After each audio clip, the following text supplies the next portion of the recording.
नमस्कार। कार्यक्रम कला संगम के साथ मैं प्रतिमा शर्मा आप सभी दर्शकों का स्वागत करती हूँ, अभिनंदन करती हूँ। दर्शकों, आज हम जिस विधा से आपको रूबरू कराएंगे, उसकी अदायगी, उसकी रवायत हम सबको मंत्रमुग्ध करती है, आकर्षित करती है।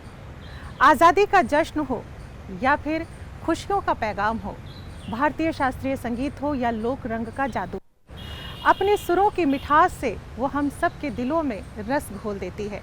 जी हाँ, जिसने भारत रत्न उस्ताद बिस्मिल्लाह खां साहब को अमर बना दिया, उन्हीं की रवायत, उन्हीं की विरासत को सहेज रहे हैं तमाम शहनाई वादक, तमाम दिग्गज कलाकार। आज हम जिनसे आपको रूबरू कराएंगे वो हैं सुप्रसिद्ध शहनाई वादक पंडित अनंत लाल के पौत्र, दयाशंकर के पुत्र श्री पंडित संजीव शंकर और अश्वनी शंकर जी। आइए उनसे रूबरू होने से पहले एक नज़र डालते हैं उनकी कलामयी यात्रा पर। शहनाई भारत के सबसे लोकप्रिय वाद्य यंत्रों में से एक है, जिसकी सुरीली मंगल ध्वनि मन के तारों को झंकृत कर देती है। शास्त्रीय संगीत से लेकर लोक रंग की हर विधा में रची बसी है शहनाई। मंदिरों की मंगल ध्वनि से शुरू होकर संगीत सरिता की संगनी शहनाई ने खास मुकाम हासिल कर लिया है। भारत रत्न उस्ताद बिस्मिल्लाह खां साहब को अमर कर दिया। शहनाई वादन की इस विरासत को कई दिग्गज कलाकारों ने संवारा है, सहेजा है। सुप्रसिद्ध शहनाई वादक पिता अनंत लाल, पुत्र दयाशंकर और अब पौत्र पंडित संजीव शंकर और अश्वनी शंकर शहनाई की विरासत को आगे बढ़ा रहे हैं। सुरों से सुरों को मिलाते दोनों भाई शहनाई की अद्भुत प्रस्तुतियां दे रहे हैं। शहनाई वादन में अपनी कला का प्रमाण देते हुए देश विदेश में अनेक प्रस्तुतियां दी हैं। आपकी काबिलियत और कला की अद्भुत अभिव्यक्ति के लिए अनेक सम्मानों के साथ साथ संगीत नाटक अकेडमी अवार्ड से आपको सुशोभित किया गया है। भारतीय कला संस्कृति और संगीत में आपकी तीनों पीढ़ियों का नाम गर्व से लिया जाता है। नमस्कार। कार्यक्रम कला संगम में मैं प्रतिमा शर्मा आप सभी दर्शकों का स्वागत करती हूँ, अभिनंदन करती हूँ। आज के कार्यक्रम में है एक खास रंग, शहनाई वादन का।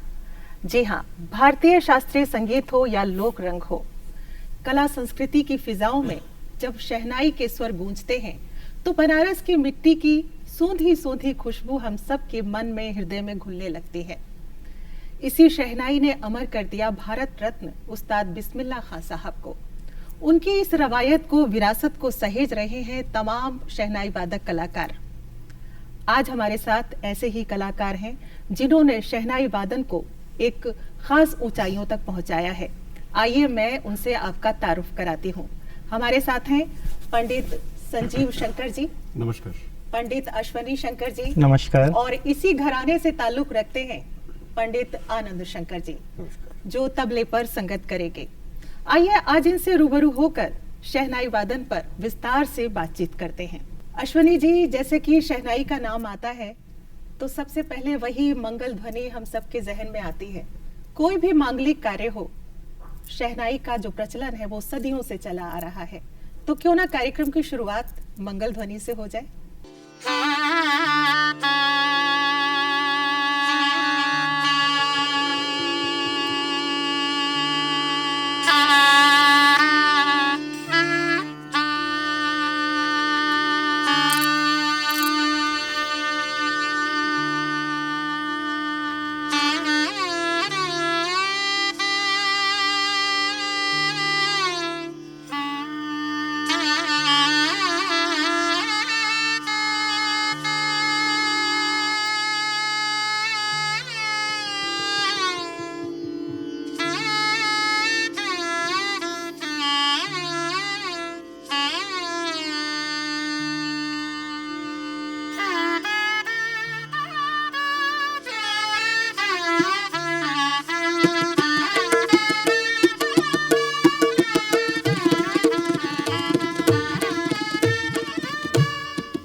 बहुत ही सुंदर। तो संजीव जी, अश्विनी जी, जो आपने ये मंगल ध्वनि सुनाई, कौन सा राग था, ये क्या था, आप हमारे दर्शकों को भी बताएं।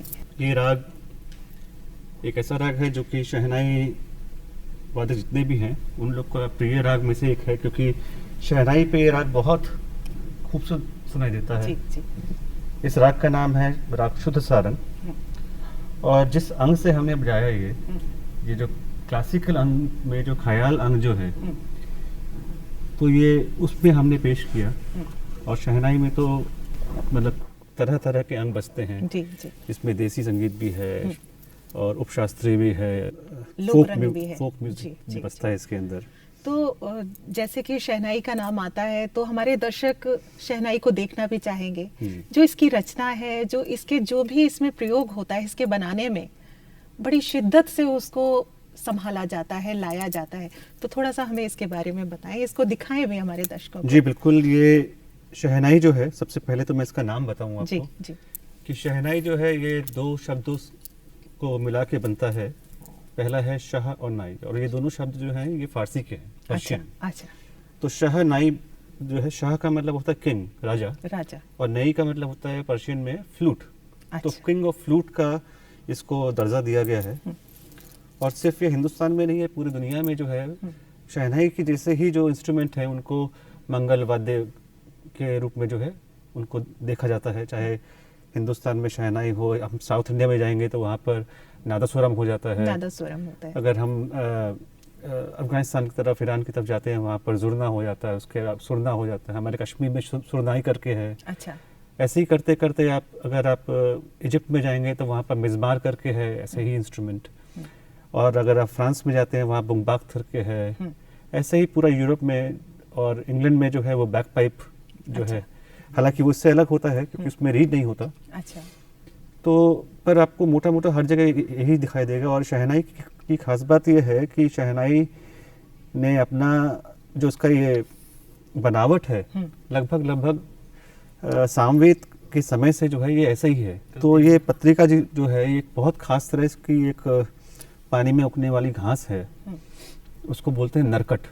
ये नरकट जो मिलता है वो डुमराव में मिलता है। डुमराव बिहार में। जी। और डुमराव वो जगह है जहाँ पर बिस्मिल्लाह खां साहब का जन्म हुआ था। होली के समय जो है ये बहुत लंबे लंबे होते हैं। फिर लाके हम लोग उसको 6 महीना सुखाते हैं। सूखने के बाद फिर इसकी कटाई होती है, फिर इसको घुटाई होती है इसकी। उसके बाद इसको जो है तैयार करके हम ये शेप देते हैं और उसको जो है फिर कम से कम 15-20 दिन के लिए इसको धूप में सुखाते हैं। और उसके बाद जाके जो है इसमें कई महीनों के रियाज के बाद जो है एक मतलब 100 में से शायद 5 पत्थर निकल के ऐसे आते हैं जो कॉन्सर्ट लेवल के हिसाब से जो है वो मतलब उनका सुरीले देखे जाते हैं या उसके अंदर अपना स्कोप होता है कि आप कॉन्सर्ट लेवल का जब बजाते हैं तो वो आपको सपोर्ट कर पाए। जी। तो इसमें कितने मतलब मुख्य पत्थर लगाए गए हैं? नहीं, इसमें तो एक ही है जो अभी हम बजा रहे हैं जी। पर इसके जो है 4 भाग हैं। तो पहला जो है ये है पत्तुर, और दूसरा जो है वो है ये इसका नरी, जो कि जो पत्रिका का वाइब्रेशन जो है, रीड का जो वाइब्रेशन है उसको कैरी फॉरवर्ड करता है। इसको बोलते हैं नली या नरी। और फिर आती है इसकी मेन बॉडी, बहुत सिंपल सा है, कुछ ना कुछ बांसुरी की तरह भी दिखती है। और बहुत सिंपल है कि इसमें देखिए कि इसमें 7 छेद हैं जी, 7 स्वरों के लिए। और ये इसको कहीं पर डांड बोलते हैं, पर हम लोग के बनारस में जो है इसको शहनाई बोला जाता है। और ये मुख्यतः ये सागवान की जो लकड़ी होती है, सागवान की लकड़ी जी, और बर्मा टीक उससे बनाया जाता है। और ये सीजन होता है, तो एक जैसे जो शहनाई ये बजा रहे हैं संजीव भाई। तो संजीव जी, ये जो शहनाई है कितनी पुरानी है आपकी? ये हमारे दादाजी की भी शहनाई है जो उनको उनके चाचा जी से मिली थी। अच्छा, पंडित अनंत लाल जी। जी। अच्छा। तो इसका उम्र कुछ भी नहीं होगा तो कम से कम 100 साल तो होना चाहिए। इसी को कहते हैं विरासत को सहेजना, रखना, संभालना। बहुत खूबसूरती से आपने रखा हुआ है। तो संजीव जी, आपके परिवार में जो शहनाई का जो वादन है, जो शहनाई वादन है, वो एक परंपरा रही है। आप तीनों भाई इससे जुड़े, कैसे जुड़ना हुआ? शुरुआत ऐसे हुई कि हम लोग बचपन में जो है, चाहे वो शहनाई मतलब जितने भी जो बजाते हैं, अक्सर जो है उन सबकी जो शिक्षा जो है स्टार्टिंग होती है वोकल लेसन से।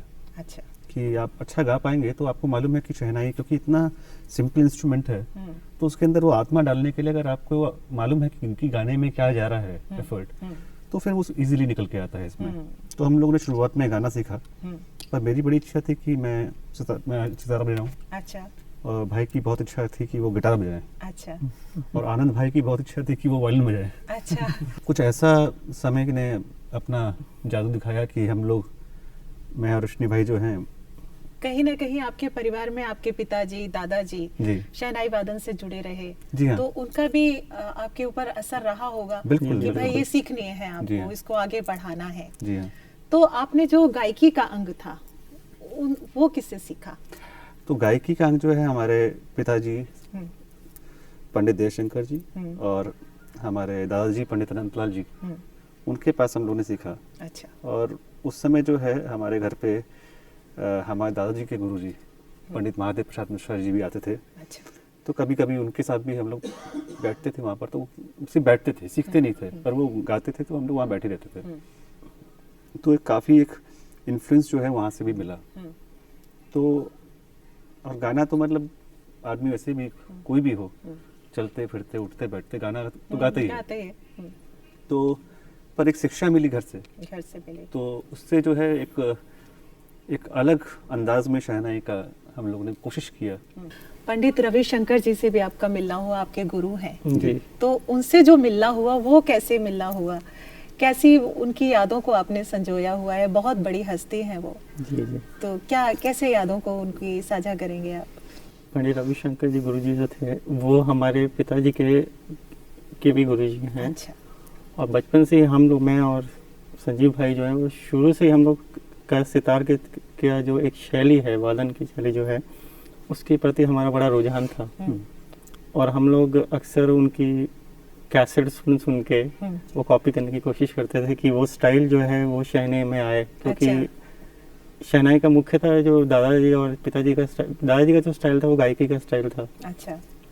तो और जब पिताजी उनके शिष्य बने तो उन्होंने बहुत सी सितार की ऐसी चीज़ें जैसे तंत्रकारी और कुछ ऐसी बंदिशें जो सितार में बजाई जाती हैं, थोड़ा फास्ट टेम्पो का, वो सब शहनाई में उन्होंने लिया। तो उसकी शिक्षा हमें भी मिली। और सौभाग्य हुआ कि 2003 में गुरुजी का फ़ोन आया, पंडित रविशंकर जी का, और उन्होंने हमें बुलाया कि अच्छा। मैं सुनना चाहता हूँ। उनका खुद ही फोन आया आपके पास? जी, हम लोग अच्छा। तो रियाज कर रहे थे बैठ के और रियाज करते करते फ़ोन आया, मैंने फ़ोन उठाया तो गुरुजी बोले कि मैं रविशंकर बोल रहा हूँ। मैंने कहा अच्छा, रविशंकर कौन? बोले कि मैं सितारा बजाता हूँ। अच्छा। जब उन्होंने ये बात बोली तो मतलब ज़मीन खिसक गई पाँव से। तो अब मेरे को समझ में नहीं आया, मैंने कहा गुरुजी मैं पापा को बुलाता हूँ। बोलते नहीं मेरे को तुमसे ही बात करनी है। ऐशनी पास में ही है क्या? मैंने कहा जी हम लोग बैठ कर रियाज कर रहे थे। अच्छा अच्छा अच्छा, तो हमें सुनना है, आओ तो कल आ जाओ। तो मैंने ऐशनी की तरफ देखा, मैंने कहा कल बुलाना है गुरुजी, क्या करना चाहिए? तो नहीं, हफ्ते बाद, एक हफ्ते बाद। तो मैंने गुरुजी कल तो काम है, परसों आ जाओ। मैंने गुरुजी परसों भी काम है। तो बोले कब आओगे तुम बताओ? मैंने गुरुजी अगले हफ्ते आ जाऊँगा, सोमवार को। बोला ठीक है सोमवार को। तो हम लोग ने एक हफ्ता बैठ कर रियाज किया खूब। अच्छा। और जब गुरुजी का कैसेट सुन के रियाज किया, जी हमने राग भी यही बजाया था, सारंगी बजाया था अच्छा। हमने। तो जब उनके सामने बैठ के बजाए तो गुरुजी कहते हैं कि लगता है कि HMV घराना है। बहुत सुनते हो लगता है। और बात सही थी बिल्कुल कि हम लोग मतलब गुरुजी का एक बार कैसेट लगा देते थे तो वो तब तक नहीं निकलता था जब तक हम लोग उसको बिल्कुल इनसाइड आउट जो है याद ना कर लें, हमारे दिमाग में ना बैठ जाए। और सिर्फ बैठने वाली बात, सिर्फ याद करने वाली बात नहीं, उसकी बारीकी उन्होंने गुरुजी क्यों कर रहे हैं ये काम, कि अगर यहाँ सा लगाया तो यहाँ पर वहाँ क्यों लगाया, यहाँ रे क्यों लगाया, यहाँ मध्यम क्यों लग रही है। तो वो एक जो कॉम्बिनेशन परम्यूटेशन के पीछे की फिलॉसफी है सुरों की, तो हम लोग वो समझने की कोशिश करते थे। और शायद गुरुजी को ये बात अच्छी लगी कि ये लोग सिर्फ ऐसे नहीं है कि ये लोग सिर्फ रट्टा मार के जो है एग्जाम देने कुछ पहुंचे। गहराई भी है, बारीकियां भी हैं सीखने की, समझने की कोशिश जी, कर जी, रहे हैं जी। उसको। तो गुरुजी ने हम लोग को यही बोला कि भाई जो हम सिखा रहे हैं वो सिर्फ एक रास्ता है, ठीक है, इस रास्ते से कितने निकल सकते हैं ये तुम लोग अपने आप देखो, वो मैं नहीं सिखाऊंगा, वो तुम्हें देखना पड़ेगा अपने। तो गुरुजी के साथ हम लोग का जो समय बीता है वो तो बिल्कुल ऐसा बीता है कि जैसे मतलब बंजर भूमि जो है मतलब बरसात हो गई हो, बरसात हो रही है और वो भी जम के हो रही है और वो बिल्कुल खेत जो है धीरे धीरे भर रहा है।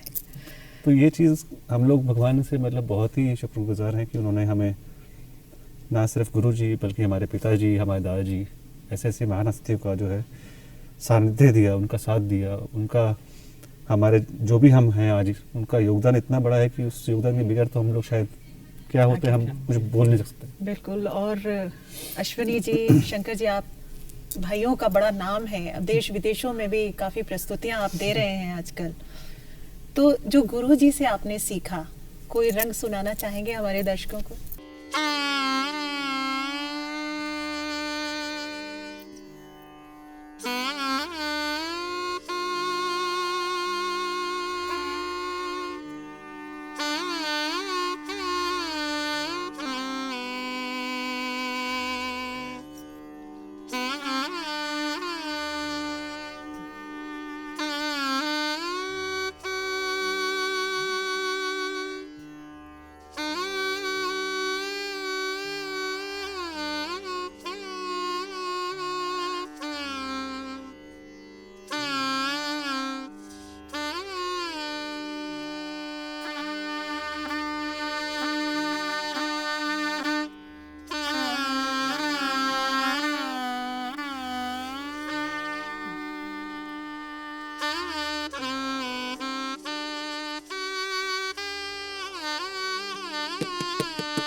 बहुत सुंदर बजाया।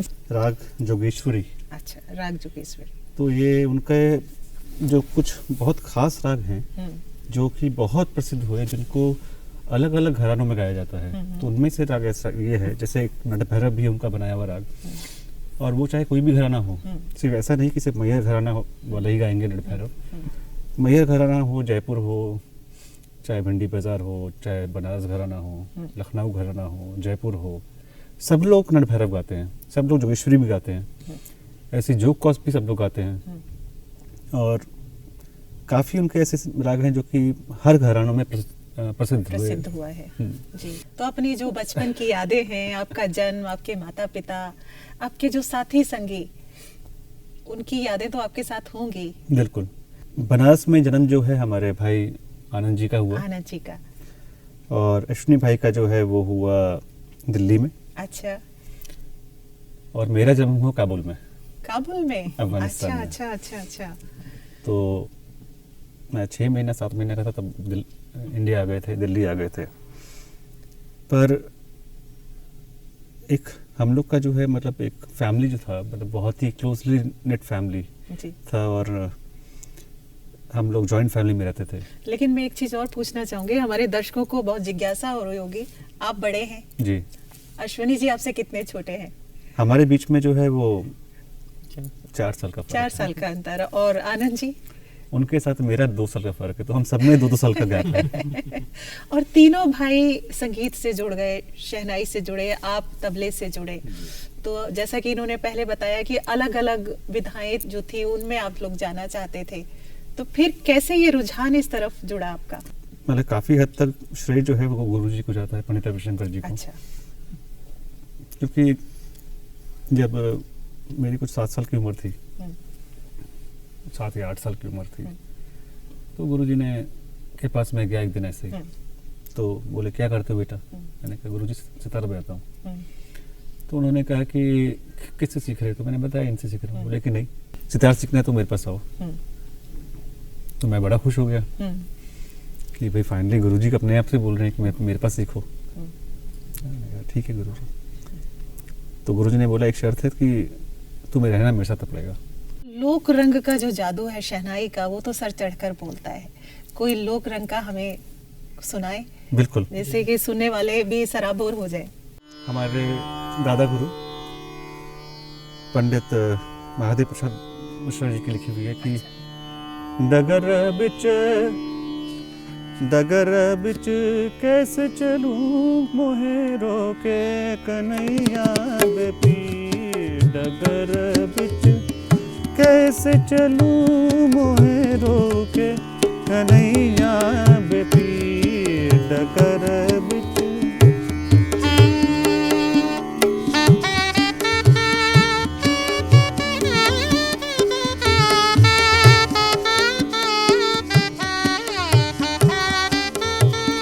मैं जमुना जल भरन गई थी।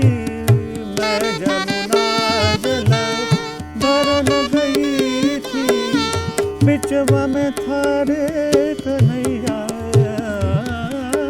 हो। बिचवा में थारे कन्हैया मोहे रोके।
भारतीय कला संस्कृति भारतीयता के संस्कारों से लिपटी है, जो जनमानस की आत्मा है।